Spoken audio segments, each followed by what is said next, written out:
우리가 방금 메리 크리스마스라고 인사를 나누었습니다. 그런데 이것이 요즘에는 조금 문제가 되고 있다고 합니다. 신앙이 좋다고 그렇게 소문난 바로 미국의 부시 전 대통령이 성탄절을 맞이해서 크리스마스를 맞이해서 140만 장의 성탄절 카드를 그렇게 발송을 했다고 하죠. 그런데 이것이 미국 사회에서 문제가 되었다고 합니다. 특별히 미국의 기독교인들이 집단적으로 반발을 하고 들고 일어났다는 뉴스가 타전이 되었습니다. 그 내용이 왜 그러냐면 이 크리스마스 카드 속에 있는 그림과 인사, 글이 문제가 되었습니다. 그림이 뭐로 그려져 있었냐면 백악관에서 뛰어노는 고양이와 개의 그림을 배경 그림으로 넣었다는 것입니다. 성탄절에 넣어야 될 중요한 내용은 빠지고 백악관에 있는 개와 고양이가 뛰어노는 모습을 그림으로 삽입해 넣었고, 그리고 인사를 이렇게 했다 그럽니다. 해피 홀리데이 이렇게 적었다는 거죠. 이것은 지금 미국 사회에 큰 이슈가 되고 있고, 이전부터 이제 메리 크리스마스라는 인사를 하지 말자, 못하게 하자, 이런 운동도 일어나고 있습니다. 그것이 바로 지금 양분되어 있는 상황에서 믿음이 좋다고 알려진 부시 전 대통령이 해피 홀리데이라는 인사를 쓰는 바람에 이게 문제가 되었던 것입니다. 여러분, 크리스마스라는 뜻이 뭡니까? 우리 중고등부 학생들 오늘 많이 왔는데 크리스마스라는 뜻이 뭐예요? 시작. 크리스마스라는 뜻은 그리스도 플러스 데이라고 마스라는 두 단어를 합성해 놓은 단어입니다. 바로 예수 그리스도를 예배하자, 예수 그리스도를 찬양하자, 예수 그리스도를 경배하자, 이런 뜻이에요. 그래서 크리스마스 하면 우리가 예수님을 찬양하고 이 땅에 오신 예수님을 경배하고 예수님을 노래하며 예수님께 영광 올려드리는 날, 예수님이 주인공이 되어야 되는 날인데 이 홀리데이, 바로 휴일로 격화시켜 버렸다는 것입니다. 몇 년 전에 영국에서 이 크리스마스라는 단어를 이렇게 바꾸자라고 제안이 되었고 영국 사회를 한번 떠들썩하게 만들었던 일이 있습니다. 그게 바로 윈더벌이라는 단어로 바꾸자 하는 거죠. 이제 크리스마스라는 단어를 사용하지 말고 윈더벌로 바꾸자. 이 윈더는 두 가지 단어의 합성어입니다. 윈터, 바로 겨울이라는 단어와 벌, 페스티벌, 이 두 단어의 합성어예요.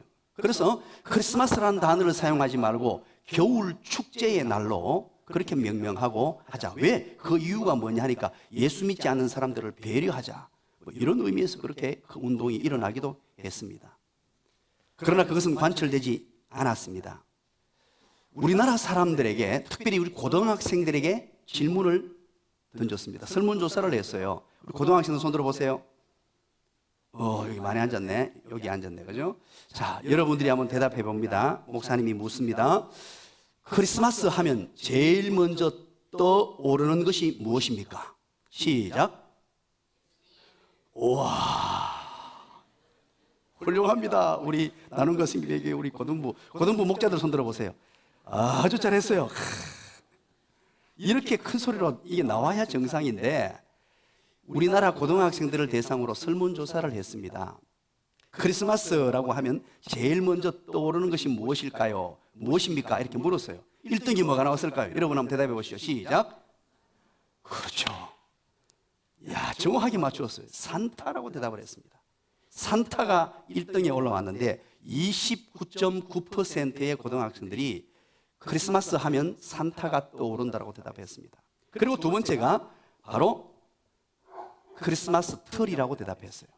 성탄 트리 13.4%였습니다. 그리고 세 번째가 예수 그리스도 7.2%가 나왔습니다. 성탄절의 주인공 되신, 크리스마스의 주인공 되신 예수님은 온데간데 없이 사라져버리고 거기에다가 할로데이, 바로 휴일, 산타, 또 선물, 파티, 이런 것으로 대체하고 대용하려고 하는 이 사탄의 문화가 요즘 극성을 부리고 있습니다.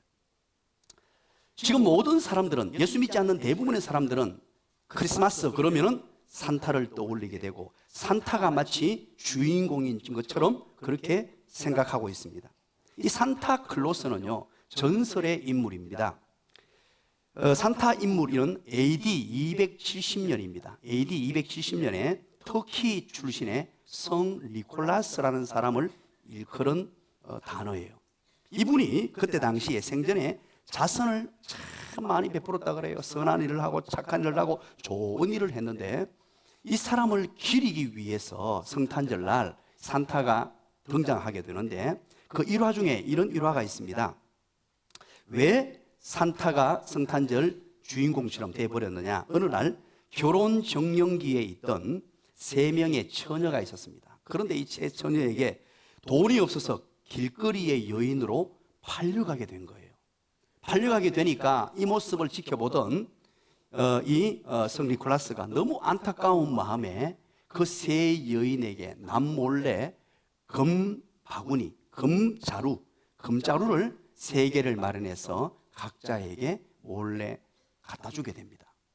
이게 이제 유래가 되기 시작하죠. 그래서 성탄 선물 바구니가 거기에서부터 유래가 되기 시작하고요. 여러분, 성탄절 하면 어떤 색이 떠오릅니까? 어떤 옷을 입죠? 색깔 빨간색. 그렇죠? 빨간색을 떠올리게 되죠. 이것 또한 산타가 입었던 옷이 아닙니다. 그런데 1970년대에 여러분들이 매일같이 마시고 있는 코카콜라 회사에서 자기 어떤 상업 전술로 그렇게 산타에게 옷을 입힙니다. 빨간색 옷을 입히고, 그리고 이 코카콜라 거품의 상징인 흰 수염을 만들어서 코카콜라를 상징화하게 돼요.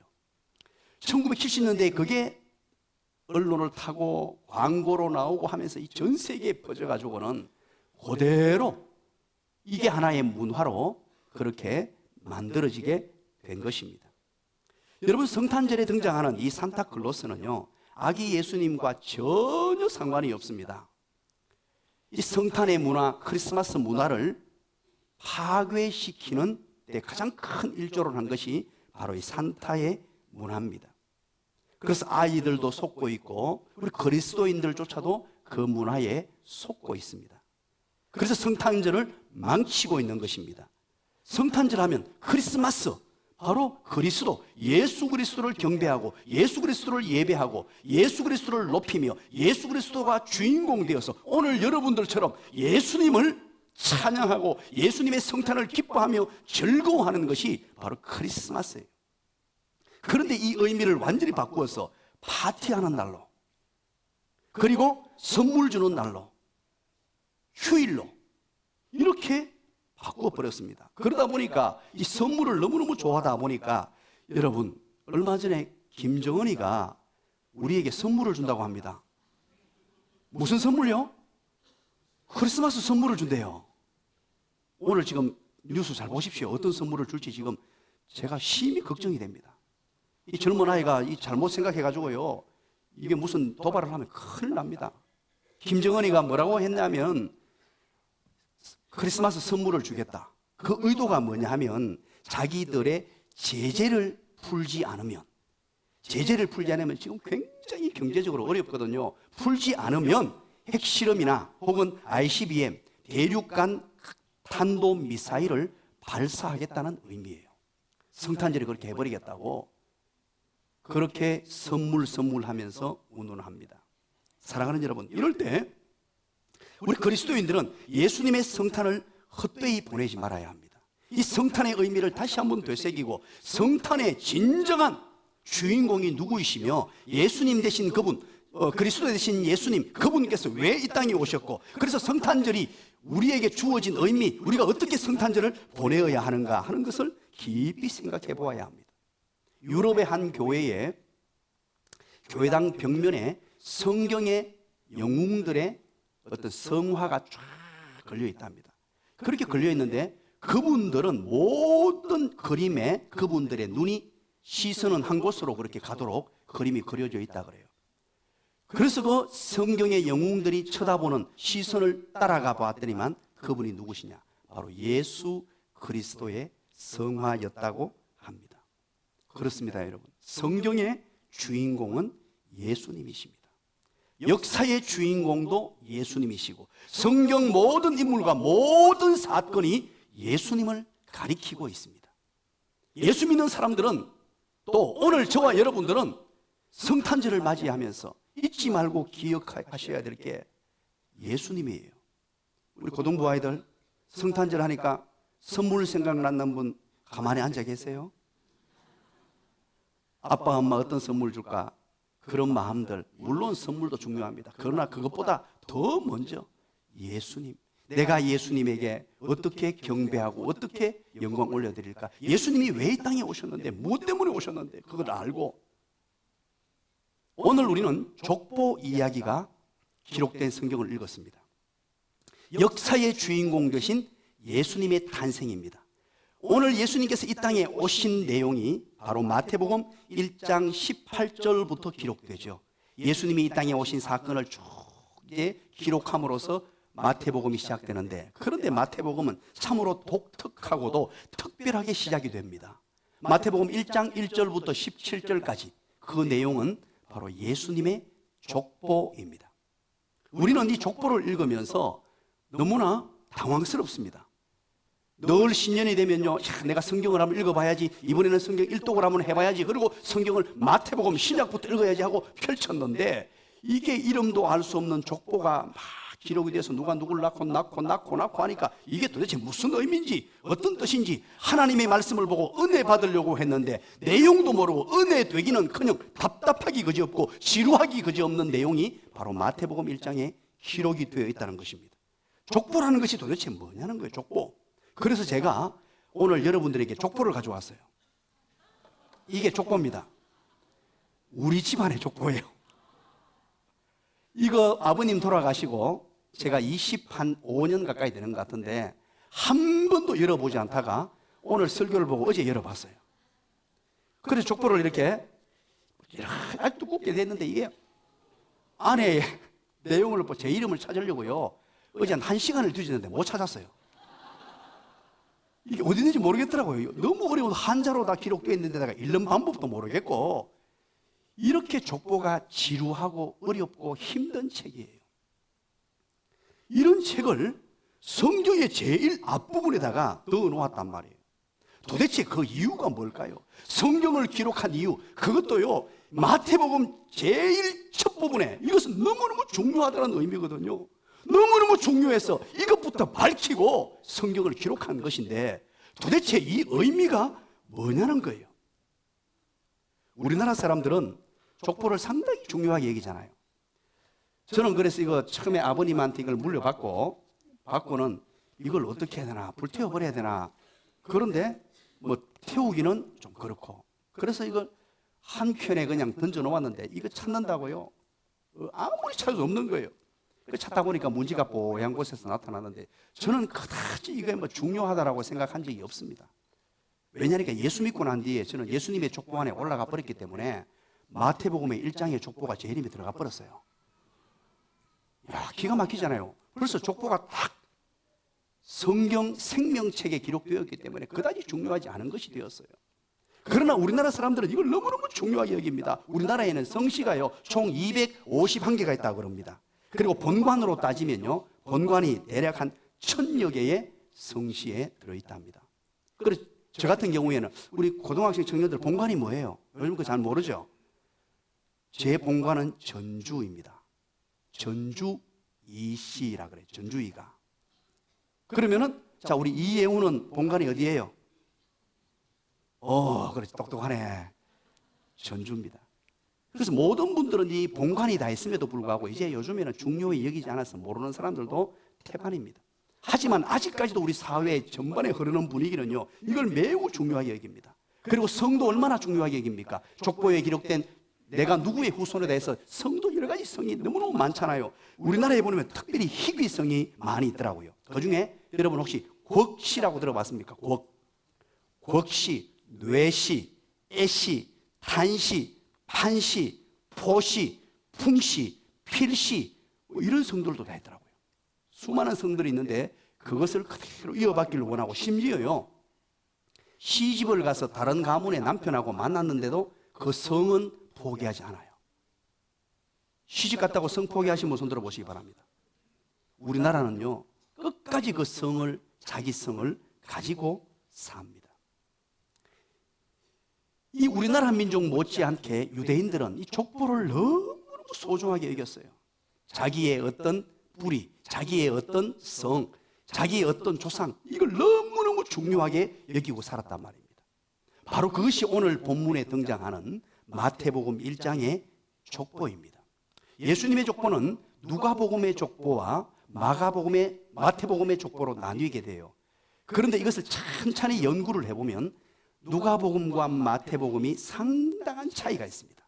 벌써 연대부터 한 사람 한 사람 몇 년 살았고 몇 년 살았고 이렇게 쫙 이어보면요, 얼마나 차이 나냐니까 400년이나 차이 납니다. 동일한 사람들로 동일한 대수가 이렇게 되어 있는데 400년이 차이 나도록 그렇게 서술이 되어 있습니다. 그래서 여러분들이 족보를 보실 때 꼭 기억해야 될 것이 있습니다. 족보는 누가 누구를 낳아서 뭐 쌓았다, 누구의 후손은 누구다라고 했을 때 저는 이경구는 이예훈을 낳았다 해야 되잖아요.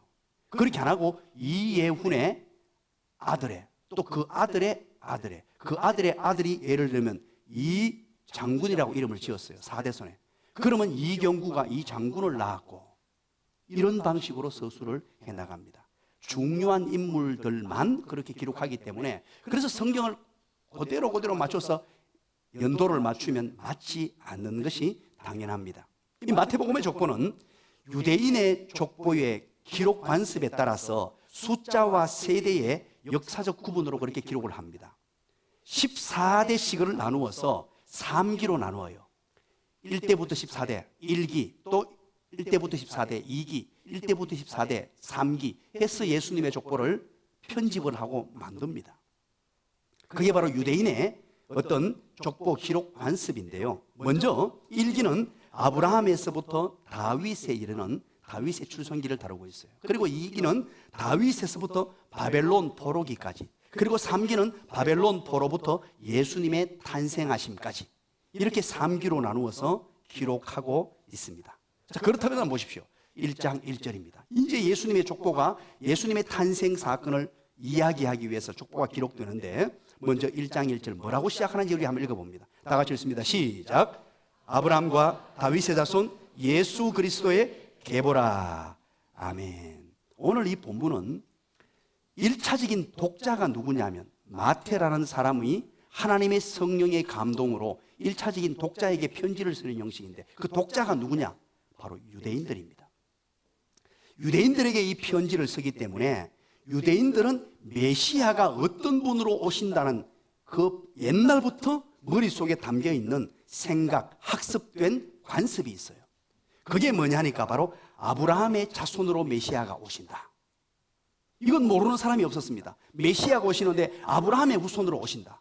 또 한 가지는 다윗, 유다 지파의 다윗의 혈통으로 예수님, 메시아가 오신다. 이것을 확신하고 있었습니다. 그래서 유대인들에게 이 편지를 쓰기 때문에 1절에서 이것을 밝히는 이유는 유대인 여러분들이 그토록 고대하고 기다리던 메시아가 바로 이분이다. 그토록 고대하고 기다리던 그리스도가 바로 이분 예수님이다. 예수 그분이 바로 그리스도요, 예수 그분이 바로 메시아다.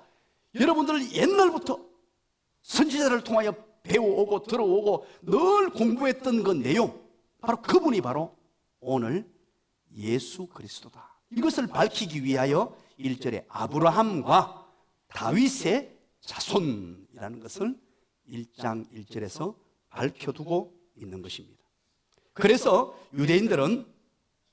유대인들에게 예수님이 구약에 예언된 바로 그 메시아가 바로 예수님이라는 사실을 먼저 확인하고 증거하고 오늘 본문이 시작된다는 것입니다. 아브라함에게 약속하셨던 것이 무엇입니까? 흔히 말하는 아브라함 언약이에요. 다윗에게 약속하셨던 것이 무엇입니까? 다윗 언약이죠. 그 바로 아브라함 언약, 다윗 언약의 성취자로 세워지신 분이 바로 예수님임을 1장 1절에서 선포하고 선언하고 시작합니다. 성경 족보 연구가로 알려진 헬버그라는 사람이 있습니다. 이 헬버라는 사람이 1장 1절을 자기 나름대로 의역해서 번역을 했어요. 이 마태복음 1장 1절을 의역해서 번역했는데 이렇게 번역했습니다. 한번 찬찬히 한번 들어보십시오. 제가 읽어드립니다. 아브라함과 다윗의 이야기는 곧 예수 그리스도에 관한 말씀이다. 이렇게 이 본문을 번역했습니다. 그렇습니다. 여러분, 아브라함과 다윗의 이야기, 그 아브라함의 일생, 다윗의 일생, 그 모든 이야기는 어디에 초점이 맞춰져 있느냐? 바로 예수 그리스도에 초점이 맞춰져 있다는 것입니다. 그래서 아브라함 언약의 성취는 바로 예수 그리스도란 말입니다. 다윗의 언약의 성취 또한 바로 예수 그리스도란 말입니다. 그렇다면 오늘 우리는 이 본문을 찬찬히 살피면서 족보가 주는 성탄절의 교훈을 살피려고 합니다. 이 족보에 담긴 성탄의 의미가 무엇이냐?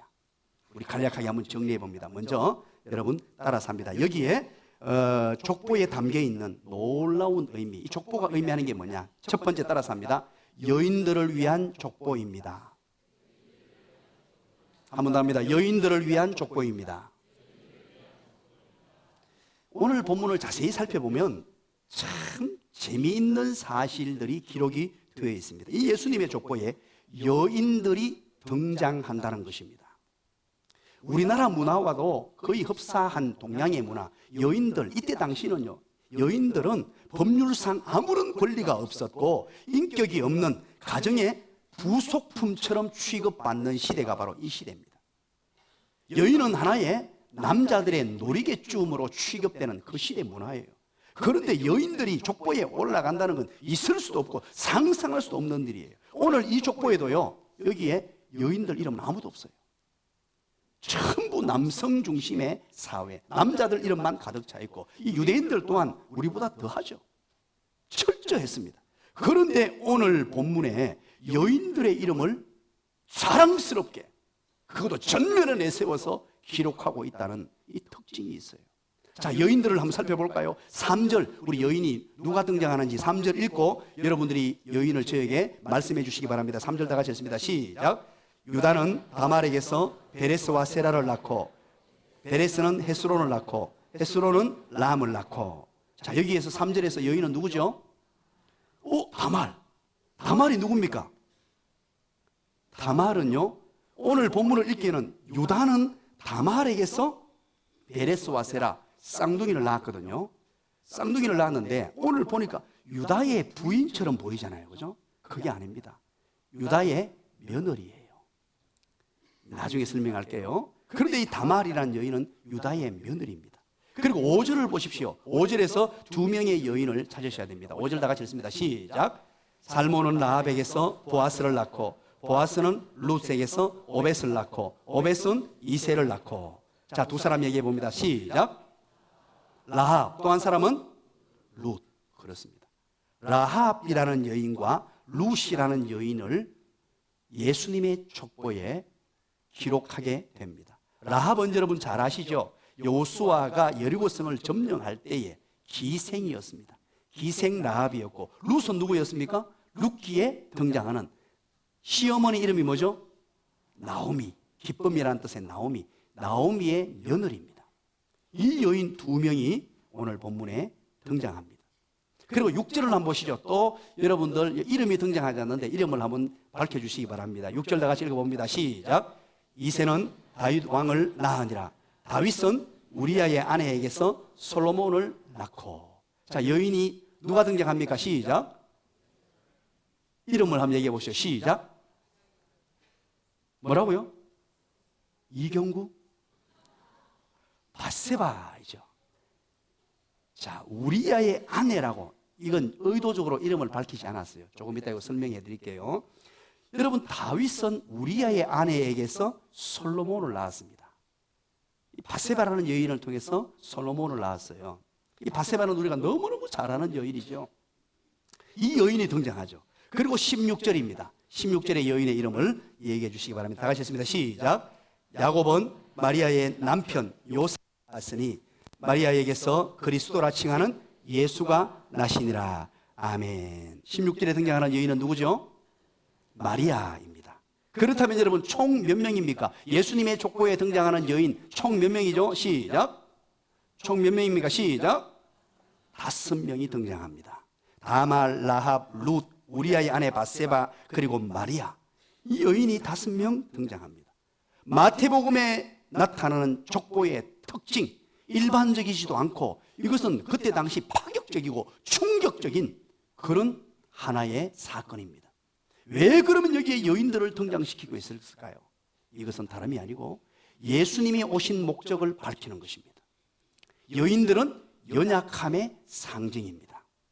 남자들은 강함의 상징이고 여인들은 창조 법칙에 의해서 연약함, 부드러움의 상징이에요.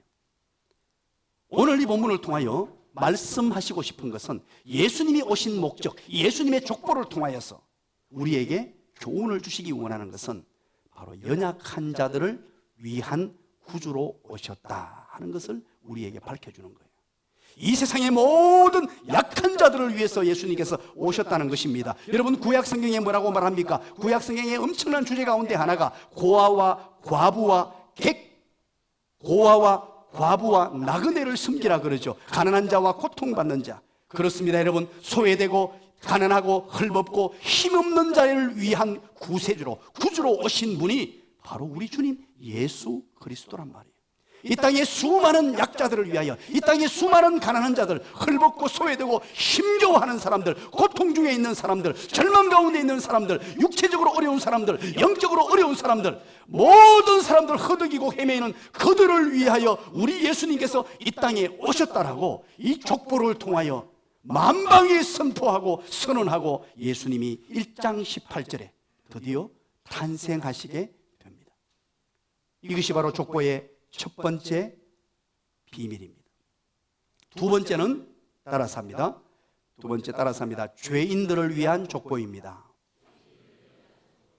죄인들을 위한 족보입니다. 그렇습니다. 여기에 오늘 시간 관계상으로 모든 사람의 이름을 우리는 다 낱낱이 볼 시간은 부족합니다. 그래서 여인들을 중심으로만 우리 한번 볼게요. 여인들, 기록된 여인들을 중심으로만 한번 봅니다. 여기에 등장한 여인들 한 사람 한 사람을 여러분 한번 보시기 바랍니다. 이분들은 품이 있는 자격을 갖춘 사람들이 아닙니다. 아름다운 경력이 있는 사람도 아닙니다. 이분들 한 사람 한 사람을 면면을 보십시오. 3절에 기록된 우리 다말. 유다는 다말에게서 베레스와 세라를 낳았다 그러죠. 이 다말은 원래 뜻이 종려나무라는 뜻이에요. 이 히브리어 타마르라는 단어를 헬라어로 이렇게 읽다 보면 다말이라고 읽게 돼요. 이 종려나무라는 뜻입니다. 그런데 이 여인은 유다가 있었습니다. 유다 지파의 유다죠. 유다에게 아들이 모두 몇 명이 있었습니까? 그렇죠. 야, 여러분 실력이 대단합니다. 3명이 있었어요. 3명인데 첫째 아들의 이름은 엘리예요. 둘째 아들의 이름은 오난입니다. 셋째 아들의 이름은 셀라입니다. 이 3명의 아들이 있었는데 이제 유다가 첫째 아들 엘을 장가 보내가지고 며느리를 얻습니다. 그 며느리가 뭐라고요? 이름 뭐라고요? 다말이에요. 첫째 아들을 장가 보내가지고 며느리를 봐서 며느리 다말과 엘이 결혼해서 이제 살게 되는데 이게 웬일입니까? 결혼해서 자식도 없이 그만 엘이 죽어버립니다. 죽어버리고 나니까 이때 계대 풍습에 의해서 바로 기업 물을 자 풍습이죠. 바로 둘째 아들이 형수와 다시 살게 되고 아기를 낳아서 형의 이름으로 자식을 키우도록 되어 있어요. 그런데 둘째 아들 또한 오난도 죽어버립니다. 야, 무슨 이런 일이 있습니까? 그리고 이제 막내 아들 셀라가 남았는데 그 아들은 아직까지 어렸습니다. 어리다는 핑계로 이제 더 이상 다말에게 주질 않습니다. 그런데 세월이 흘렀어요. 이제 셀라가 나이가 많아졌어요. 그럼에도 불구하고 주지 않는 거예요. 그러니까 이 다말이 어느 날 예쁘게 꾸밉니다. 화장도 하고 예쁘게 꾸며서 어떤 모습을 가지게 되느냐, 창녀로 변장을 합니다. 창녀로 변장을 해가지고 시아버지 유다를 꼬여요. 꼬여가지고 낳은 아들 쌍둥이가 누굽니까? 오늘 본문에 등장하는 누구죠? 시작. 베레스와 세라입니다. 참 기가 막히죠. 오늘 생각해 보면요, 이게 윤리 도덕이 완전히 파괴되고 상상할 수도 없는 일들이 바로 예수님의 족보 안에 등장합니다. 이 다말이라는 여인이, 이런 여인이 어떻게 예수님의 족보에 오를 수 있냐요. 이거 우리 같으면 일부러라도 빼버리잖아요. 안 그래도 지금 아까 했잖아요. 족보 안에 이름을 다 뺐다고. 여러분 기억하시죠? 족보 안에 14대로 딱딱딱 나누어서 많은 이름을 빼버렸는데, 이 정도 이름, 여인들 이름 빼버려도 무방해요. 누가 말할 사람이 없습니다. 그러나 일부러 이 여인을 전면에 내세우고 있어요. 일부러 만방에 드러내고 있고, 안 드러내도 될 사람을 세상 사람들에게 다 알려주려고 이름을 그냥 딱 나타내고 있어요. 그리고 5절에 등장하는 여인입니다. 살모는 라합을 낳았다 그럽니다. 이 라합, 사랑하는 여러분, 라합 하면 어떤 생각이 듭니까? 그 앞에 늘 수식어가 붙습니다. 라합 이름에 뭐라고요? 기생 라합. 이 기생이라고 우리말로 번역을 해놓았습니다만은 매춘부였어요. 몸을 팔고 사는 자였어요. 그 여인이, 매춘부가 바로 예수님의 족보에 올랐다는 말입니다. 6절에 보시죠. 우리아의 아내라고 했죠. 우리아의 아내. 자, 솔로몬의 아버지는 누굽니까? 다윗이죠. 그런데 솔로몬의 엄마는 누구라고요? 솔로몬의 엄마는 누구라고요? 우리아의 아내입니다. 그러면 우리아의 아내는 누구의 아들을 낳아야 돼요? 당연하죠. 우리아의 아들을 낳아야 당연합니다. 그 누구 아들을 낳아버렸어요? 다윗의 아들을 낳았어요. 우리 고등부 이해됩니까? 어제 밤새가 조는 애도 있네. 여러분 이거 이해돼요? 우리아의 아내가 다윗의 아들을 낳아버렸어요. 오늘 이 본문도 6절도 의도적으로 밧세바라는 이름을 기록하지 않고 우리아의 아내가 다윗의 아들을 낳았다, 그걸 기록하는 거예요. 의도한 바가 있습니다. 의도적으로 이름을 다 아는데도 불구하고 이렇게 기록을 하고 있어요. 왜 이렇게 기록했을까요? 그 이유는 다름이 아닙니다. 예수님이 이 땅에 오신 목적, 예수 그리스도의 족보에 감추어진 비밀, 바로 예수님은 죄인들을 위한 구주로 오셨다는 것입니다. 이 여인들과 같은 수많은 죄인들을 구원하기 위하여, 이 세상에 살아가는 수많은 죄인들, 어떤 죄를 지었을지라도 예수 그리스도 안에 들어오면, 예수 그리스도 안에 생명록에 기록되고 생명책에 기록되며 예수를 믿음으로 예수님의 족보에 기록되는 자는 이 여인들과 같이 구원 얻을 수 있다는 놀라운 진리를 우리에게 밝혀주는 것입니다.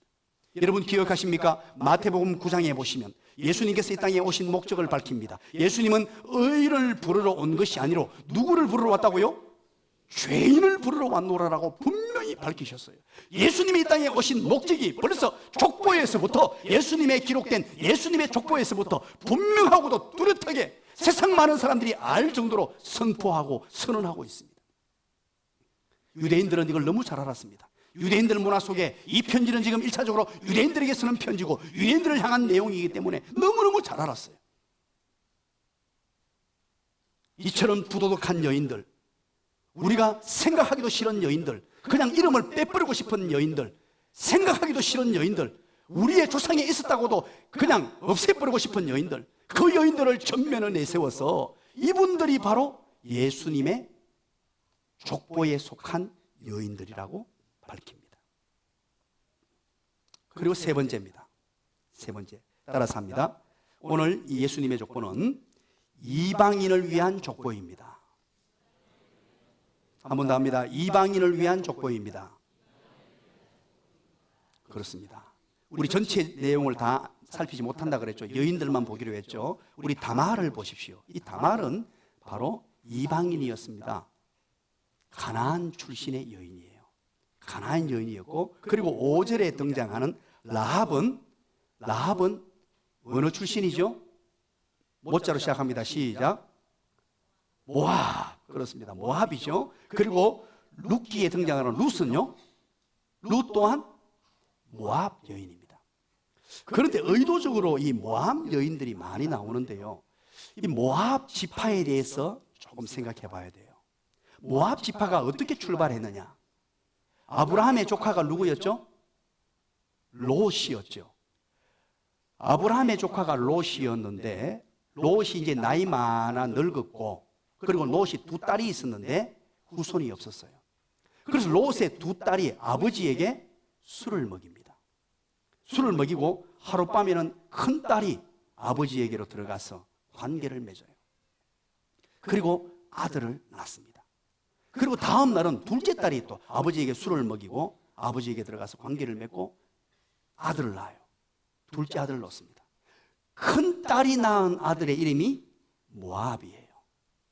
둘째 아들이 낳은 이름이 암몬이에요. 여기에서부터 모압과 암몬이라는 나라가 출발하게 됩니다. 참 기가 막히지 않습니까? 아버지와 딸의 관계에서, 이 근친 상간에서 그 족속의 후예가 누구냐? 바로 라합이었고 룻이었단 말입니다. 이방인. 그래서 이스라엘 백성들은 이방인들을 개처럼 취급했어요. 사람처럼 취급하지 않았습니다. 우리아의 아내 또한, 우리아의 아내는 정확하게 어느 출신인지 기록되어 있지 않아요. 바세바는. 그러나 우리아가 헷 사람이었습니다. 우리아가 헷 사람이었기 때문에 헷 사람이었을 것으로 추측할 수 있습니다. 그러면 보십시오. 이 여인들을 하나같이 이방 여인이었습니다. 이것은 우리에게 무엇을 말합니까? 예수님께서는 유대인들만을 구원하기 위하여 오신 분이 아니고 이방인들을 위한 구주로 오셨다는 것입니다. 그래서 우리가 예수 믿게 되었어요. 기가 막힌 은혜예요. 그래서 유대인뿐만 아니고 먼 곳 있는 우리 대한민국 이 땅에 우리가 예수 믿고 하나님의 자녀가 되고 구원받을 수 있게 되었습니다. 그래서 우리는 또한 열방으로 나아가야 될 이유가 거기 있습니다. 아프리카로, 중국으로, 일본으로, 북한으로, 뉴질랜드로 수많은 나라들로 나가야 할 이유가 바로 여기 있습니다. 그들 또한 예수 그리스도 이분을 믿으면, 이 땅에 오신 예수님 믿으면 구원받을 수 있다는 것입니다. 기가 막힌 족보의 은혜 아닙니까? 여러분, 오늘 이 본문을 기록하면서 마태가 이 여인들의 과거를 모르고 기록했겠습니까? 하나님의 성령의 감동으로 이것을 기록했는데 마태가 이걸 모르고 그냥 했을까요? 아닙니다. 너무너무 잘 알았습니다. 이렇게 기록한 이유는 여기에 바로 성탄절의 신비, 복음의 비밀, 은혜의 소식이 다 숨겨져 있기 때문에 그래요. 이 족보 안에 놀라운 은혜가, 우리 주님의 십자가의 은혜가 족보 안에 흐르고 있는 것입니다. 그래서 오늘 우리는 모여서 함께 찬양하는 겁니다. 우리 찬양대에서 오늘 핸델의 메시아로, 메시아는 누굽니까? 예수 그리스도 아니십니까? 그분을 할렐루야로, 할렐루야의 뜻은 하나님을 찬양합시다라는 뜻이에요. 하나님 찬양합니다라는 뜻이에요. 우리 어린 양 예수님, 이 땅에 오신 예수님을 그처럼 웅장하게 뜨겁게 찬양했고, 오늘 이 자리에 모인 이유 또한 우리 주님을 찬양하기 위해서, 그분을 경배하고 예배하기 위해서 모인 것입니다. 결론을 맺습니다. 오늘 족보를 한번 잘 살펴보십시오. 자, 지금 한번 봅니다. 그리고 가장 많이 반복된 단어를 여러분 한번 찾아봐 주시면 고맙겠습니다. 가장 많이 반복된 단어가 뭡니까? 그렇죠. 계속해서 반복되는 단어가 누구를 낳고 그리고 되는데, 우리 족보의 특징이 뭔 줄 아십니까? 몇 살에 죽었다, 몇 살에 죽었다. 이게 족보예요, 실은. 누가 몇 살까지 살다가 죽었다, 그리고 다음에 누가 죽고, 이게 족보예요. 그런데 족보 가운데 아주 유일하게 마태복음의 족보에만 누구를 낳고라고 기록합니다. 아담의 족보가 어디 있습니까? 아담의 족보? 창세기 5장을 여러분 가보십시오. 창세기 5장에 가보면 그게 뭐라 되어 있습니까? 몇 살까지 살고 죽었고, 몇 살까지 살고 죽었고, 죽었다, 죽었고, 이게 족보예요. 그게 아담의 족보예요. 그래서 우리는 아담의 후손으로 왔잖아요. 아담의 후손으로 오는 모든 사람들은 다 죽어요. 몇 살까지 살고 죽었는데, 그러나 또 다른 아담, 두 번째 아담 되시는 예수 그리스도 안에 들어가면 뭐가 되느냐? 낳고 바로 생명의 역사가 나타난단 말이에요. 생명. 그래서 예수 그리스도의 족보는 죽음의 족보가 아니라 바로 생명의 족보입니다. 우리는 아담의 후손으로 왔습니다. 먼저 아담의 족보 안에 속해져 있었던 사람인데 이제는 예수 그리스도의 족보로, 바로 그게 바로 생명책에 기록되는 은혜를 경험한 것입니다. 오늘 마태복음 1장에 여러분의 이름을 다 기록해 넣으십시오. 이제 저와 여러분 또한 이 예수 그리스도의 족보 안에 기록된 것입니다. 무엇으로? 예수님을 믿음으로. 그래서 지금 이 순간에도 생명의 족보는 계속되고 있습니다. 살고 또 살리는 역사, 생명을 낳고 생명이 끊임없이 주어지는 이 은혜가 바로 예수 그리스도의 족보요, 바로 성탄의 의미입니다. 그래서 오늘 우리는 기억해야 됩니다. 이 예수 그리스도의 족보를 통하여, 이 족보는 여인을 위한 족보였습니다. 바로 연약한 자들을 위한 족보였습니다. 고아와 과부와 객과 상처나고 고통받는 모든 인류를 위한 족보였고, 그 사람들을 위하여 예수님이 오셨던 것입니다. 그런가 하면 죄인들을 위한 족보요, 죄인들을 위하여 예수님이 오셨습니다. 그리고 이방 사람들, 유대인들만의 구세주가 아니고 이방 사람들, 전 세계 권역에 있는, 얼굴색이 다르고 살아온 과정이 다르고 지역이 다르고 전 세계 어디에 살든지 어떤 사람이든지 예수 그리스도 안에 이 족보에 들어올 수 있다는 것이에요. 그래서 이 족보는 바로 생명의 족보, 새 생명을 탄생하는 족보, 그날이 바로 성탄입니다. 복된 성탄. 이런 마음을 가지고 옆에 분들에게 한번 인사하겠습니다. 메리 크리스마스. 기도하겠습니다.